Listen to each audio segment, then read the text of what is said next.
Wreckfest 2 just received an absolutely phenomenal update, and in this video I'm going to tell you what's changed, what's good, and why, if you haven't yet, you need to get this game and try it for yourself. Keep in mind though, if you're a sim racer, playing this game might be confusing because it's fun, enjoyable and hilarious. 3 ingredients that no real sim racer wants from a video game. Subscribe to this channel so you can unsubscribe when you realise you wasted far too much money on boring racing simulators instead of fun racing games. Click the like button if you enjoy driving off cliff faces. And a huge thanks to all our channel members and donors. Thank you for making this channel possible. So what we have that's new is this new amazing track that's sort of like a Monument Valley kind of oval with a hole in the middle of it and a ramp. We also have a new car which we're driving here, which is basically a Beetle, and we have some massive improvements to the handling of the cars in this game. I'm going to call it a simulator. It's more realistic than iRacing in terms of how the cars handle. The handling has improved a lot. So first of all, before I explain the handling changes, let's talk about this track. It's not the easiest of tracks to do, and it is a little bit frustrating, but it's a really nice, different location, and the novelty of the jump, as that guy goes flying, the novelty of the jump makes it hilarious. We've done 4 races on this for this update, and every single race was just total insanity, as you'd come to expect from Wreckfest 2. But also, look at the graphics, the view into the distance of the mounds. Could do some rock climbing there, and the sense of impending doom, because that is also a cliff face on the right hand side of this part of the track, is perfect. This is where Formula 1 should be doing racing at. Tracks like this, it would be a lot less dull than it currently is.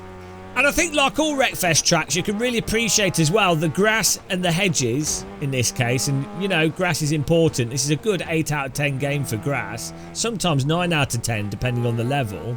But also the terrain details, the tessellation, the bits of dirt, the rubble. It feels really rich and detailed to drive. And all the little bits of rubble, we're not making the jump. All the bits of rubble and details give you a really good sense of speed in this game, which is important because these aren't the fastest of cars, but this ends up feeling like you're going faster than many track-based games. And we didn't make it again. Fortunately, you auto-respawn each time you fall off the cliff. And even though, as I say, it's quite a simple track, there are quite a bit of undulations and little ramps as well, so it actually ends up being quite a technical circuit and quite difficult to get the most out of this if you're driving it more seriously and not trying to kill everybody. Though, you know, normally I'm just trying to drive into people. Really nice thing with this track as well is the radius of the corners. Totally messed it up there. But you can get the car in a nice drift through them, and it's super satisfying. Which brings me on to what I think a lot of people will be interested in, the handling changes and the physics changes. He's gone. The physics in this now, they've made it way easier and way more predictable to control slides to do drifts through corners, and also way less annoying if you're driving smaller cars like the Beetle that we're driving, and there's like a little mini type car as well.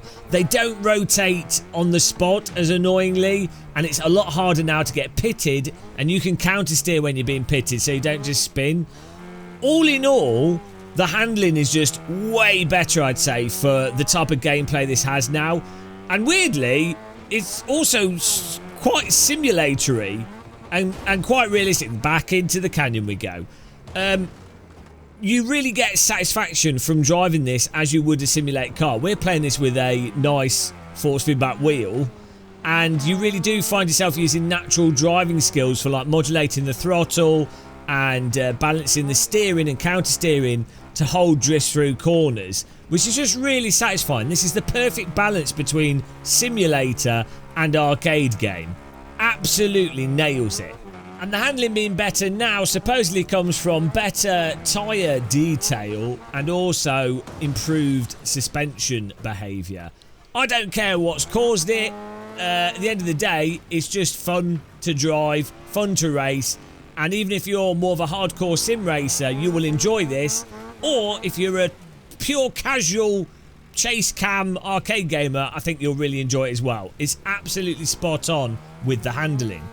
Now additionally, they've improved some aspects of the multiplayer input handling and precision, which effectively means that the multiplayer should be even smoother and less jittery, with contacts and everything online working better. But to be honest, it actually worked really well previously. The multiplayer netcode and contacts in this are just on another level to what you find in most serious racing simulators. It's kind of funny that this game, which is not a serious game, actually has better mechanics than what you get in games where you pay a monthly fee to subscribe to them and are entirely based in online racing. Now, they've also done a whole bunch of small tweaks and changes to online in terms of how servers operate and how content is loaded and what have you. So you should notice when you jump into online races that things just load up a bit quicker. Going from session to session is a bit more seamless. And if you're hosting a server, you don't have to reconfigure things as much. So that's really nice. Maybe a bit boring, not the most exciting of stuff, but fantastic underlying work that's important to get right for a game to actually be fun when you jump into it. Lastly, in terms of big things for a lot of people, again, Bugbear have further optimised the game and it uses even less VRAM, especially if you're running on lower resolution. So those of you struggling to get good performance from it with the last update should run even better now. Though, to be honest, the last update added DLSS and a whole bunch of stuff, so that really helped with performance, but should generally be better now if you're on a slower system. I will say though, with our testing, I did notice we were having some new stutters occur. I think it's just a bug because it was running fine before, and we might have fixed it by changing the skid setting from parallax to normal. Supposedly that's quite a heavy setting with it not making any noticeable difference, so maybe not running everything on maximum is probably better, but I like to just stick everything on full detail so I can enjoy the tree. Look at the trees and the grass. That's why I have to go full detail and everything. Now also, I will say as well, I seem to have a bug where in multiplayer the telemetry wasn't working for my seatbelt tensioner and sim hub. I think that might just be a bug with this update because it was working previously. So hopefully they can hotfix that, because this is absolutely fantastic playing this with seatbelt tensioner or just having the tactile transducers. So hopefully they can fix that, and I would love them as well. I keep asking for this, maybe one day it will happen. I would love for them to do some kind of lock to horizon option or more of an in-cockpit cam filter, because this game, when I'm playing in the cockpit view, even with the camera shake on 0, does tend to make me a little bit motion sick. That would be nice, some kind of camera filter thing. Say lock to horizon type thing would be nice, but you know, beggars can't be choosers. Last thing of note that I think a lot of people really enjoy as well is the AI and the AI difficulty. They've tweaked it, so the AI difficulty should line up better to what you set them to.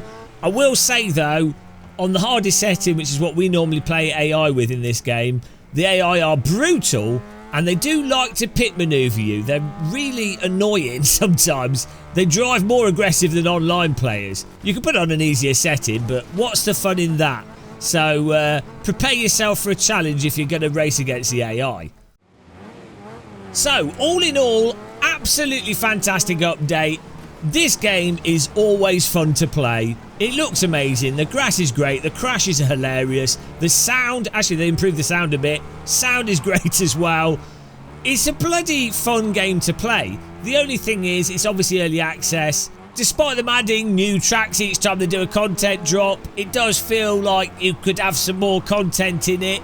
Even just simpler tracks would be nice. I'm happy with more flat tracks, more circle tracks, maybe like a snowy ice circle track. I don't know, just basic stuff.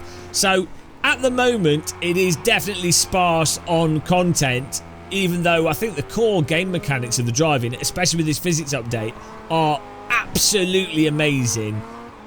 I think I'd like more content. We'd like more cars. It's weird to be asking for that. Normally we're asking for like the physics to not be terrible or the game to not crash, or you know, but in this case it's the opposite way around. The developers done a bloody good job on the difficult stuff. It just needs more content. So if you are picking it up, keep it in mind that you probably really want to be getting this to do online racing with your friends. It doesn't have a fleshed out single player or anything like that yet. It still is an early access title. But yeah, I always have a good time when I play this. I cackle like a witch at a cauldron. Hilarious stuff happens. Sadly, actually, they fixed the player model in the cockpit so your legs don't stick out the car or your head stick out the car as much anymore, which is a shame because that looked hilarious, but it's more realistic now. But yeah, no, it's so good. If you haven't got this yet, you need to bloody get it, guys. Fantastic. Get a bunch of friends together, drive into each other, drift around the corners. It's just fun. It's fun. So obviously no sim racers can play this. You won't understand it. But if you actually are not dead inside from playing too many driving sims, then you'll really enjoy this. So there you go, guys. That's a quick rundown and our review of the update to Wreckfest. Hopefully there's another update soon. I want more of this. But until the next one, guys, thanks for watching. Happy tea drinking. Take care. Good luck crashing. And goodbye.